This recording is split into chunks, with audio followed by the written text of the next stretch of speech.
The Washington Wizards are rumored to have interest in Josh Giddey of the Oklahoma City Thunder. Did Bilal Coulibaly get snubbed from the all-rookie team? And we're going to look at some draft scenarios to trade back into the lottery in this year's draft. Next on Locked On Wizards.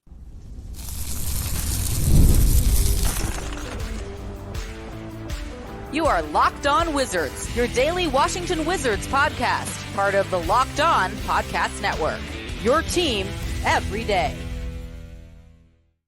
What's up, everybody? It's your boy Brandon Scott again, and I appreciate you guys making Locked On Wizards your first listen every single day. We are free and available wherever you get your podcasts and on YouTube, part of the Locked On Podcast Network. Your team every single day. And tonight's episode is brought to you by FanDuel. Make every moment more. Right now, new customers get $150 and bonus bets with any winning $5 bet. That's $150 with any winning $5 bet. Visit FanDuel.com/lockedon to get started. All right, everybody. Rumor has it that the Washington Wizards are interested in Josh Giddey, and they actually have the odds in Vegas to be the team to land Josh Giddey. So we're going to look at, does he fit with what the Wizards are trying to do long term? Bilal Coulibaly was left out of the all-rookie team. Did he get snubbed, or was there a valid reason to keep him off?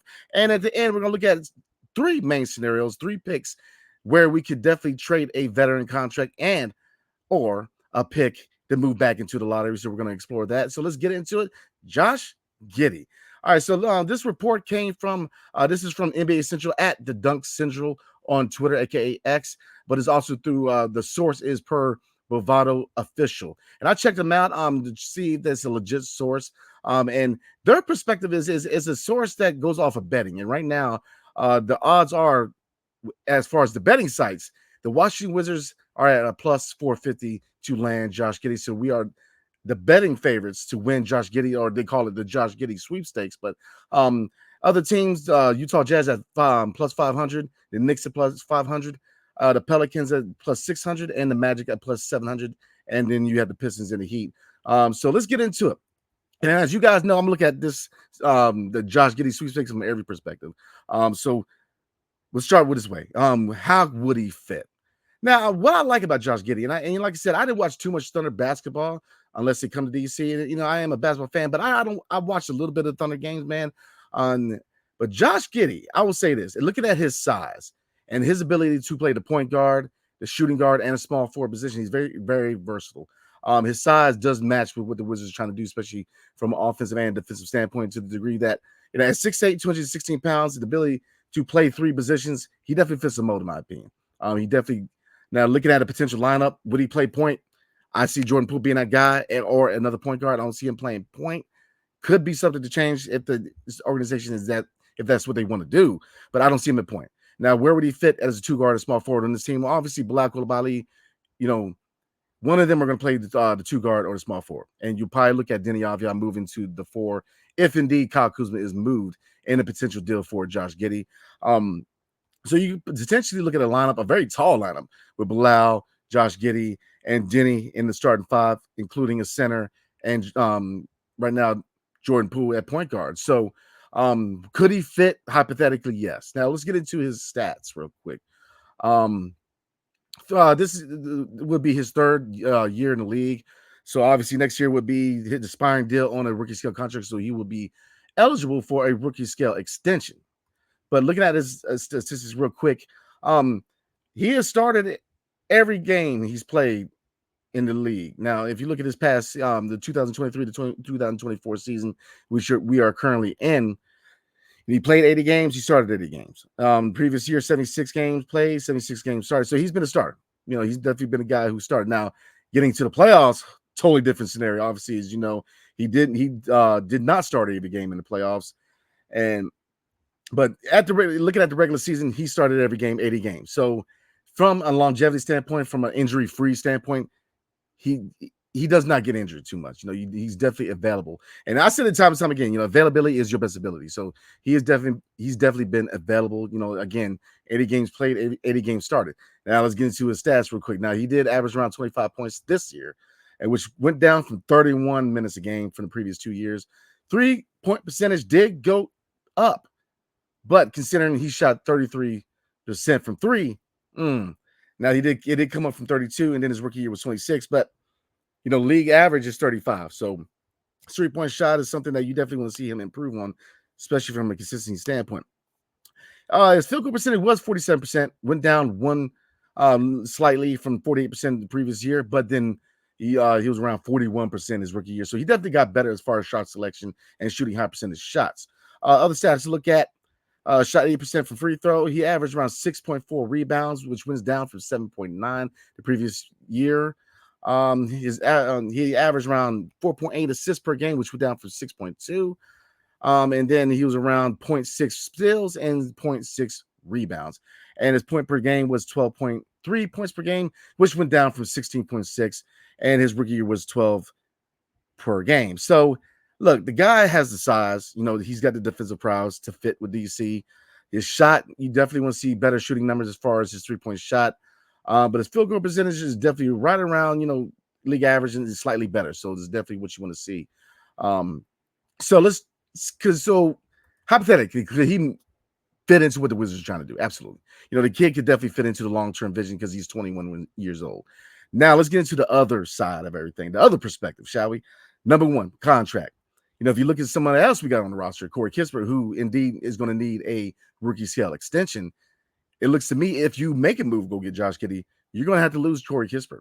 And like I said, looking at the shooting numbers, Corey Kispert is a better shooter by far. I mean, you're going to be losing a really good 3-point shooter, a guy who, not only can shoot a 3-point shot and hit the mid-range, who with his ability to not, slash to the basket, attacking the basket, and his basketball IQ, to me, you're taking more of an L than you get a dub, in my opinion, because you're losing a shooter.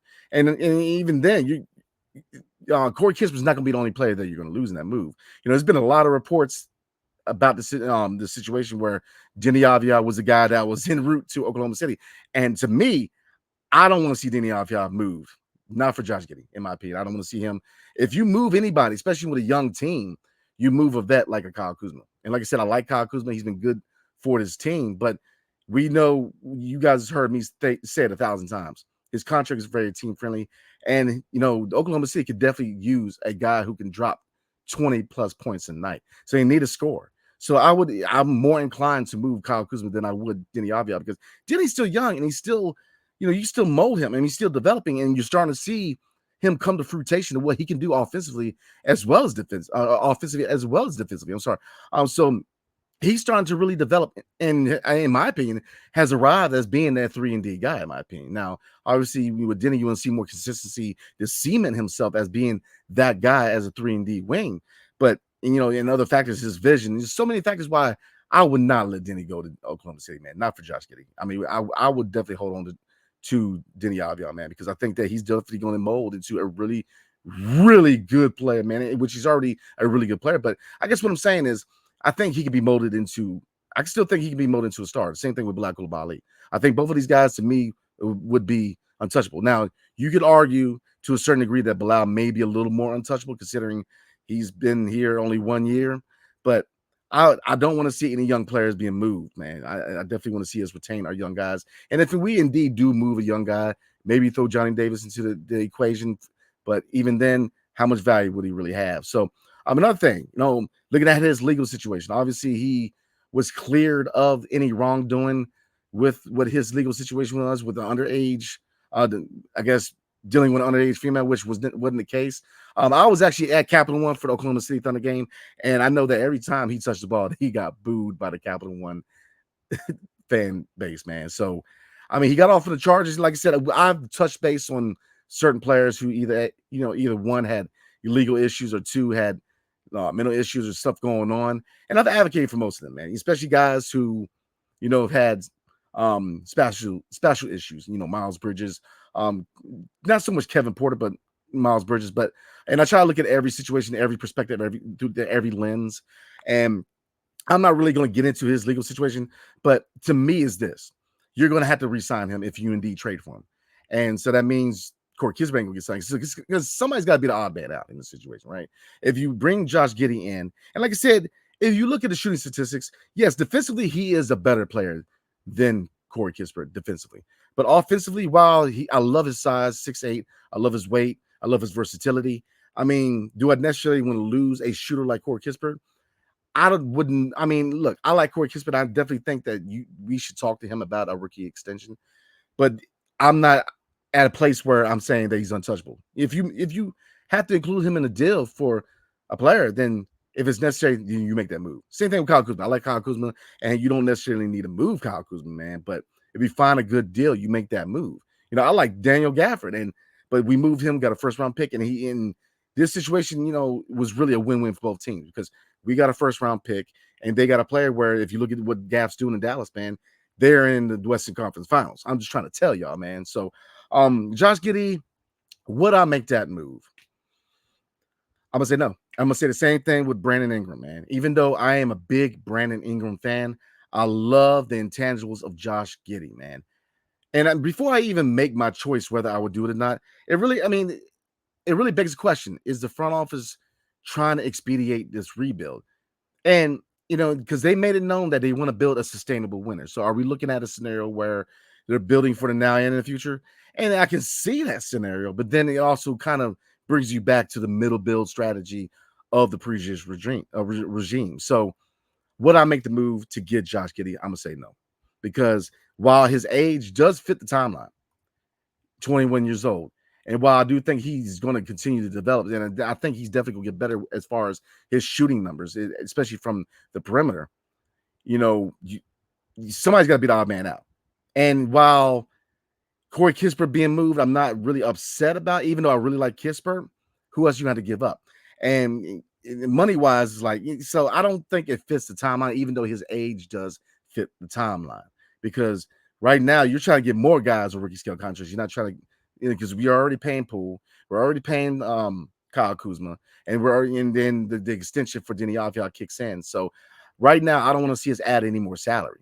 Even, and obviously, again, if we bring in Josh Giddey, we're going to have to extend him. So I think he's a really good player. And like I said, I'm not judging on any of the legal stuff. I'm not going to get into that. I'm going off purely his on-court production, and I like Josh Giddey. And like I said, his versatility, I really like his versatility. I like his size, and I think he could be a really good player. And I think he could fit in DC.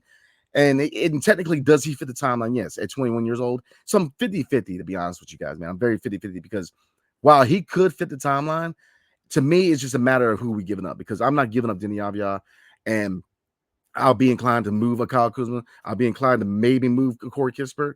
It all depends on who we move. I'm very 50-50 because, again, his age, his size, his versatility, I do like. So comment below, everybody. I don't know. I'm 50-50, man, because the age, he does fit the timeline. It's just, I guess if you look at the one last factor, going back to, his legal issues, we know that Ted Leonsis, man, does not like have anybody that has any kind of issues or any kind of noise surrounding them, man. So, and again, I saw the crowd and how they reacted to him at Capital One. Would he be received in Capital One? That's my question for you guys. Definitely comment below. Would Josh Giddey be accepted in Capital One, considering his past legal issues? But I think that, I'm very 50-50, everybody, because I think he does fit, but it all comes down to what are we giving up? And to me, Denny Avdia, Bilal Coulibaly, a couple guys that I'm not including in any deal right now. Now, it's not to say that Denny is not a movable asset. Is that for Josh Giddey? To me, he's not, in my opinion. I wouldn't want to see him in a potential move for Oklahoma City, man. I would definitely want to retain him if we get Josh Giddey. So definitely comment below. Let me know what you guys are thinking, man, with Josh Giddey. Would you want him here? Would you not? And why? We're going to get into Bilal Coulibaly, and he was left out of the all-rookie team. Why was that? We're going to look at it. Was he snubbed or was he not? We're going to look at it, but before we do, tonight's episode is brought to you by FanDuel. So, if it's winner take all in the NBA and the NHL, and FanDuel's giving you a shot to bring home a big win of your own. Right now, new customers get $150 in bonus bets with any winning $5 bet. There's $150 to bet on spreads, money lines, player props, and more. Visit FanDuel.com/lockedon and make every playoff shot count. FanDuel, America's #1 sportsbook. Are you watching Fox Sports or ESPN on your TV all day long? Have to turn on the volume with all that shouting? Make the switch to Locked On Sports today. A free 24/7 sports streaming channel program for you every day to bring you the biggest stories without all the screaming. Locked On Sports Today brings you can't-miss analysis, opinions, and news. Streaming 24/7 on YouTube or the free Amazon Fire TV channels app. Part of the Locked On Podcast Network, your team every single day. All right, everybody, let's get into the next subject of the night, and that is Bilal Coulibaly. So let's take a look. And this was through Sham Sharanya. Obviously, he is a top source, man. Shout out to the Athletic. And he, the 2023 to 2024 NBA All Rookie teams. All right, so looking at your first team is Victor Wembanyama, Chet Holmgren, Brandon Miller, Jaime Jaquez Jr., and Brandon Podziemski. So I really don't have any argument with that. I mean, if you look at the first three names, Wembanyama and Chet Holmgren, both they're obvious, guys who definitely deserve to be an all-rookie team. Brandon Miller really did his thing, man, as his wing in Charlotte. Jaime really, he really went above expectations. And Brandon Podziemski, you could argue maybe he could slide to the second team, but definitely deserved to be on an all-rookie team. Now, looking at the second team, Derek Lively the second, very intriguing lob threat. Can't be limited offensively, but definitely in the center rotation with Daniel Gafford. So Derek Lively, in my opinion, he does deserve it. Oh, excuse me. Gigi Jackson, yeah, I mean, he had a really good year, especially the fact that he was a second-round pick. Keontae George out of the Utah Jazz, definitely his brothers in this year's draft. Amon Thompson and Cason Wallace. So I'll say this, and looking at Bilal, man, we know what Bilal can and can't do. All right. Obviously, from a defensive standpoint, he is very, very polished as a defensive player, man. I mean, if you look at it, his blocks, his steals, his intangibles, his wingspan, his instincts, his defensive basketball IQ, he's a really good defender. And he came in and, just kind of like Denny, where, yes, right now, Denny is definitely the better defender, but, Bilal's not too far behind him, man. He came into the league very polished defensively, and obviously he can still get better. He's not a finished product, but he's definitely a really, really, really good defensive player, if not well above average, in my opinion. Now, the offense. Let's talk about the offense real quick. And looking at his stats this year, he did play in 63 games. Obviously, left with injury in the later stages of the season. He started 15 games. He averaged around 27 minutes a game. He shot 43% from the field, so slightly less than league average. He did shoot 34% from three. So when he had the looks, he hit not too bad. I mean, looking at his three-point shot, it's not that broken to where it's like, man, we're dealing with a guy who can't shoot at all. It's just making improvements on the shot. Faster release, definitely working on the mechanics of the shot. But this shot, if you look at the form, is not broken. And so 34% is not too bad, but you definitely want to see improvements from that. Looking at some other numbers, 4.1 rebounds and 1.7 assists. So he averaged almost a steal and almost a block per game. And points per game, 8.4 points a game. So obviously, offensively, you definitely want to see some improvements from Bilal. But defensively, he's definitely very, very polished, man. You see a lot of potential with him being a potential 3-and-D prospect. Now, did he get snubbed? I mean, if looking at this list, I'm gonna say yeah, he is, and I'm gonna say slightly. I do. Cason Wallace to me, I think is a guy that I could probably switch out with Bilal. Even though I think I really do like Cason Wallace, in my opinion. There's nothing against Cason Wallace, but what really gets Bilal in this talk is his offense. Because if you look at certain other factors, man. I mean, even Cason Wallace, if you look at the fact that, he played 7 less minutes per game and he shot 49% from the field and 41% from three. So, I mean, and he's also a defensive player. So, like I said, I think he got snubbed to a certain degree. It's just, this is a really, hard year to really come with all rookie because every person on the list is deserving. I mean, you can't really look at anybody on this list and say that, oh, well, he really didn't deserve it because obviously, Victor Wembanyama, man, that's easy. Chet Holmgren, easy money. Brandon Miller, he looks like he could be a really good piece in Charlotte, man, in my opinion. Jaime Jaquez Jr. had a really good year in Miami. And Brandon Podziemski, man, he did his thing with a Golden State Warriors team who's in transition right now. Obviously the old heads are on their way out, if not this year, definitely within the next couple of years, man. And looking at the second team, Gigi Jackson played well as a second-round pick. Derek Lively Jr. did well in Dallas for a team that's now in the Western Conference Finals. I mean, Keontae George did well. So, yeah, I mean, yes and no. I mean, yeah, I think that he should have been mentioned. He didn't get any first-place votes. He did get third-place votes. But it's just one of those situations where it's not so much he got snubbed, is that this is such a huge class as far as rookies, man. A lot of talent in the draft as far as who came in and who contributed. And like I said, it's not so much of a snub. You can say it's a snub, but it's just so much talent as far as young talent. And I think that's a testament to where this league's going, man. Because look, as you guys know, the league is in transition right now. LeBron James is older. He's on his way out. A lot of your old players, Kevin Durant is in the later stages of his career. Stephen Curry, Klay Thompson, the list goes on. And you look at players like Anthony Edwards, man, he definitely could be one of those guys who could be the face of the league. So these guys with this all rookie team, man, these are guys who are going to be really, really good players in the league. And it really shows you how much young talent we have in the NBA, man. I think the NBA is definitely in good hands when a lot of these iconic players such as LeBron and Kevin Durant finally retires, that you have a lot of young talent here in the NBA, man. And if you add in the fact that it's such a diverse league that stretches all over the globe, man, I like the state that the NBA is in, man. So whether Bilal got snubbed, I'm not going to, it's really 50-50. It's kind of like the whole Josh Giddey thing.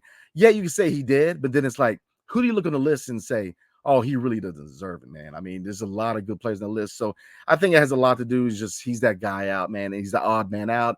And, Bilal, man, if you're watching the show, man, you had a really good rookie year. And obviously, it didn't end the way you wanted to, but I think that Bilal is definitely going to be a good player for years to come, man. He's got a lot of development to do, but you see that dog, you see that fire in him, you see that potential, and I think he's going to be all right, man. So, in hindsight, I think looking back, man, he's going to be more concerned with all-star appearances than he is with an all-rookie team, in my opinion. So we're going to get into the last subject of the night. I see 3 draft day scenarios where the Wizards can trade back into the lottery and pick up another high-impact player. So we're going to look at that. But before we do, tonight's episode is brought to you by PrizePicks. So you guys are wondering, Brandon, what is PrizePicks? Well, easy. PrizePicks is America's #1 fantasy sports platform.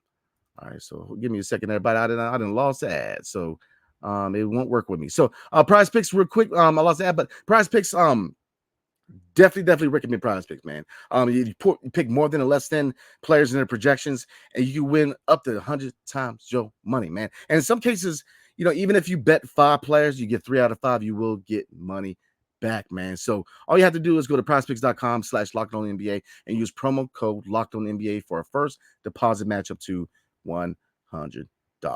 All right, everybody, let's get into it, man. You know how it is with technology. Not everything works all the time. So definitely appreciate you rocking with me through PrizePicks. But again, I definitely recommend PrizePicks, everybody. That is my go-to when it comes to fantasy sports, man. So let's get into it. I have 3 main scenarios where I think the Wizards can trade back into the lottery and pick up another high-impact player. So we're going to start with the first one. And I've seen this trade scenario a few times, especially online. But I'm going to knock this one out first. The 5th pick for the Pistons. All right, hear me out. So the Pistons had the 5th pick. This with the trade scenario that I saw, and definitely shout out to a few people, man. But I've seen this trade a few times on social media. And the trade was sending Kyle Kuzma home, because he is from Flint, Michigan, home to the Detroit Pistons for the 5th overall pick. And what's that player's name? Vassar, man. I'm trying to remember. So would I trade Kyle Kuzma to the Pistons for the 5th overall pick? And in doing so, who would I pick? Yes, I would. I think that Kyle Kuzma, man, like I said, I made it known that I do like Kyle Kuzma as a player. I think he, as a person, he's dope. He brings many aspects to the district, man, as far as fashion, leadership. He's setting his roots in the district. A lot of good reasons to see him stay. But we all know that, number one, his contract is a team-friendly contract. Number 2, the MO behind his contract was eventually he was going to get moved at some point when it best behooved the Washington Wizards. So with a potential deal to the Pistons, I think that they get a guy who is definitely going to provide you 20-plus points a night. He's definitely going to be a not homegrown, but a hometown guy, because again, he's from nearby Flint, Michigan. So you're definitely a homecoming for Kyle Kuzma. And I think it'll be a good move for them because, look, Detroit, man, they have to start making progress because they're a rebuilding team, but they've made certain moves as far as drafting and free agency, and they got to start making moves because eventually Cade Cunningham is going to be up, and they got to find a way to keep him in Detroit, man, because you do not want Cade Cunningham walking, man. You don't want that to happen. So even though looking at restricted free agency, and they have a lot of things put in place to where keeping them in Detroit is a lot easier to let them go, but they have to start getting this stuff together, man. You know what I mean? So Kyle Kuzma to the Detroit Pistons for the 5th pick, man, would be a really good move. Now, who would I pick? Now, if I get the 5th pick from the Pistons, I'm going to go ahead and get Zachary Reese-Shea. And that name's been connected with a lot of these trades with the Pistons. I would grab him, and then I would turn around and use the 5th pick on Donovan Clingan. And then out of that draft, you got Zachary Reese-Shea, who's slated to be a 3-and-D wing, who you could probably put in a lineup with a Bilal Coulibaly and with a Deni Avdija. And then you turn around and get Donovan Clingan, who, if you look at the teams in front of them, I mean, Houston's not going to get a center. They already have Şengün and they have Steven Adams. So you don't have any room. I mean, yeah, they only have Steven Adams for a year, but you're really going to draft a guy in the lottery, let him just not play at all? Because playing minutes, we'll see. But I don't think they're going to grab another center, in my opinion. I think they're set to center with Şengün long term and Steven Adams holding down the second unit for 1 year. So if we indeed traded Kyle Kuzma to the Detroit Pistons for the 5th overall pick, I would definitely, with the 2nd overall pick, I would draft Zachary Reese-Shea, and I would turn around with the 5th, if he's still available, grab Donovan Clingan. Now, if Clingan's not available, we're going to talk about that, but that's how I'd roll, man. Reese-Shea and Clingan would definitely be my picks if we indeed traded Kyle Kuzma to the Pistons for the 5th overall pick. Another pick to look at for a team that right now is looking for some talent. Ja Morant and the Memphis Grizzlies, the 9th pick. Now, who would I trade? Again, Kyle Kuzma. I mean, and that's the thing with a lot of these trade scenarios, and realistically, with any trade scenarios with this draft coming up, Kyle Kuzma is going to be the guy that's going to be the trade commodity, because right now, does Jordan Poole have enough value? And right now, a lot of people in the organization do like Jordan Poole and see him as a long-term piece. So, I mean, your really only trade bait right now is Kyle Kuzma, because he has a team-friendly deal. And he has a skill set that a lot of teams are going to need. Now, do we need that skill set? Absolutely. Look, you can't take away the fact that he can score 20 plus a night. I mean, the biggest thing is just with DC, with the Wizards, man, the biggest thing is scouting and development. And with his contract, eventually he's going to be a move at some point. So Kyle Kuzma to the Memphis Grizzlies, because again, if they move Desmond Bane to the 2 guard, you got Jackson at the 4, I think that, they definitely could need another guy, another scorer in that team to help take the burden off of Ja Morant. So in acquiring the 9th pick, who would I pick? With the 2nd overall, it changed a little bit. I made it known that with the 2nd overall pick, my top 3, y'all, is definitely Zachary Reese-Shea, Donovan Clingan, and definitely Stephon Castle. Those are my top 3 for the number 2.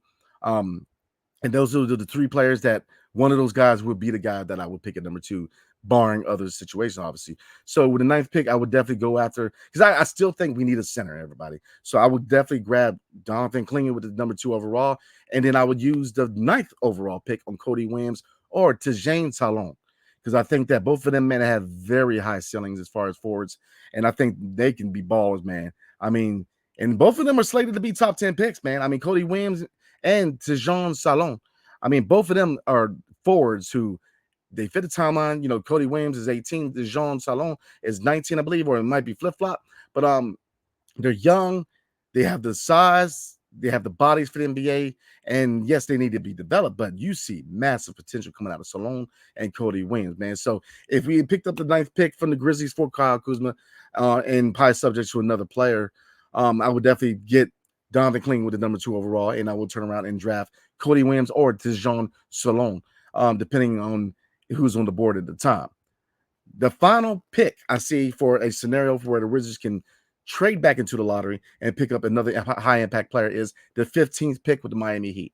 Now, again, you can look at maybe both Kyle Kuzma or Jordan Poole being scenarios, because, could the Heat culture help a player like Jordan Poole where, the Heat culture really holds people to a standard? Yes. Now, we know about Jordan Poole. He's a great young talent who took his L's, had a lot of trials and tribulations. He had his struggles this year, but he's definitely a player who can play. He's definitely, in my opinion, is still a guy who, he's not even close to being his prime, and he has future all-star written all over him. Now, could he benefit from being in an environment like the Miami Heat and the Heat culture? Absolutely. And I think that a culture like that could definitely get him where he needs to be mentally to be that all-star player. Do I think that DC could also provide the same? Absolutely. I think that Brian Keefe and the coaching staff, David Vanderpool, and what this team has going on, I think we could also do the same. So you could make that move with Jordan Poole to Miami for the 15th overall, especially if you want to get that contract off the Bucks. But like I said, this organization and a lot of people in the fan base do like Jordan Poole and think that at his age and the fact that he's not in his prime yet, he could be part of the future. And I'm also one of those people. So you could again see Kyle Kuzma be a guy who can help the Miami Heat take that final step, because they're a team that's looking to make the playoffs. They're right now they're in a gray area. We don't know if Jimmy Butler is going to get an extension there. There's a lot of questions, but they could be a player like Kyle Kuzma away from being a serious threat in the Eastern Conference, in my opinion. So Kyle Kuzma or Jordan Poole to the 15th or to the Miami Heat for the 15th overall pick. Who would I pick? I would have to go Zachary Reese-Shea or Stephon Castle with a number 2 overall pick, and then turn around and get Zach Edey from Purdue with the 15th overall pick. Because in this draft, again, I think we need to grab a high ceiling prospect who can play the 2 or play the wing, and we definitely need a center, man. So we can come out of that draft with a center and a guard or / forward, a really high ceiling guy like a Reese-Shea, like a Cody Williams, like a Salon. There's a lot of good young talent in this draft. And that's what I'm trying to tell y'all, man, is that the MO is that this draft is weak. No, it's not. Is that you're not going to get an immediate impact starter in this draft. And that is true. But there is a lot of talent in this draft. Lots and lots of talent, man, that stretches all the way through the lottery. I mean, like I said, Cody Williams, because I've touched base on a lot of prospects to this point, man. And like I said, if you're able to grab a Salon, a Reese-Shea, a Cody Williams, these are guys that are definitely could add to the talent and the vision of this team going forward long term. So, like I said, you have to really be, you have to hit this draft. I know everybody's looking at the next draft, if not the next couple drafts. Obviously, it's very, top heavy with a lot of names like, Cameron Boozer, and the list goes on. But this draft, you have the opportunity to grab some talent that you can develop, and they can potentially, there are all-stars in this draft. Do not get it mistaken, man. There are all-star potential in this draft. And I mentioned a lot of them, man. I think that we're in a position where if we want to build for the future, we can do it in this draft. And if we want to make moves to make this team more competitive, to a certain degree, you can make those moves. But you got to ask yourself, if you're the front office in Washington, that what is more important, the rebuild or immediate success? Because, we all have our seatbelt on for a long-term rebuild that is going to be done right. And I fully believe that this front office is going to do it right. I have all the faith in the world in Will Dawkins, Michael Winger, and Travis Schlenk. I think they definitely know what they're doing. The brain trust is definitely in place, and adults are finally in the building. We have a big 3 in the front office, and I get it. Our name has been connected to not only Brandon Ingram, not Josh Giddey. And that, and like I said, this team showed last year in the second half of the season, especially within the last 10 games, that when the team plays as a cohesive unit, when a team plays with some speed, a fast transitional offense, this team is not too bad. And, right now they're adding these final pieces. So, look, would I want Brandon Ingram here? Yes. Would I want Josh Giddey here? Yes. But, here's the thing, we're in a rebuild. So I'm going to put my confidence, and I'm going to go ahead and let the front office cook. I'm let them do their thing. I'm doing my due diligence as far as all the prospects and trade scenarios, man. But getting back to the draft, because I'm changing subjects, y'all. Getting back to the draft. These 3 draft picks, I think, are the most plausible draft picks that if indeed we want to trade back into the lottery and pick up another high impact player, I think the 5th pick would be money, especially if you can grab Zachary Reese-Shea and Donovan Clingan. That would be the best case scenario. The 9th pick from Memphis, like I said, if you're able to grab a guy with the 9th pick, like a Cody Williams, a Tejan Salon, I think you make that move. The 15th pick, there's still good talent. Zach Edey is slated. He is rumored to be a target of the Miami Heat. So if you're able to grab, a wing or a guard with this number 2 overall, Zach Edey, again, could be a really good center here in DC. So I think we're in good hands, man. So we covered a lot tonight, y'all. Josh Giddey, would he fit here long term? Bilal Coulibaly, was he snubbed or was he not? And some definitely 3 scenarios where the Wizards can trade back into the lottery and grab another high impact player. So comment below. Let me know what you guys are thinking, man. Definitely let me know how you guys feel about Josh Giddey. Let me know how, do you think that Bilal was slated or, snubbed? And which one of these 3 draft scenarios, as far as trading back into the lottery, would you guys want to entertain? So again, I appreciate you guys, man. Definitely appreciate you guys as always. Now, Locked On has launched the first ever national sports 24/7 streaming channel on YouTube, and now it's also available on Amazon Fire TV and a free Fire TV channels app. Locked On Sports Today is here for you 24/7, covering the top sports stories of the day with the local experts of Locked On, plus the national shows covering every league. Find Locked On Sports Today, now available on the Free Fire TV channels app. So again, everybody, I appreciate y'all, man. I will see you guys next time. Hail to the Wizards and peace. See you guys next time. Have a good night.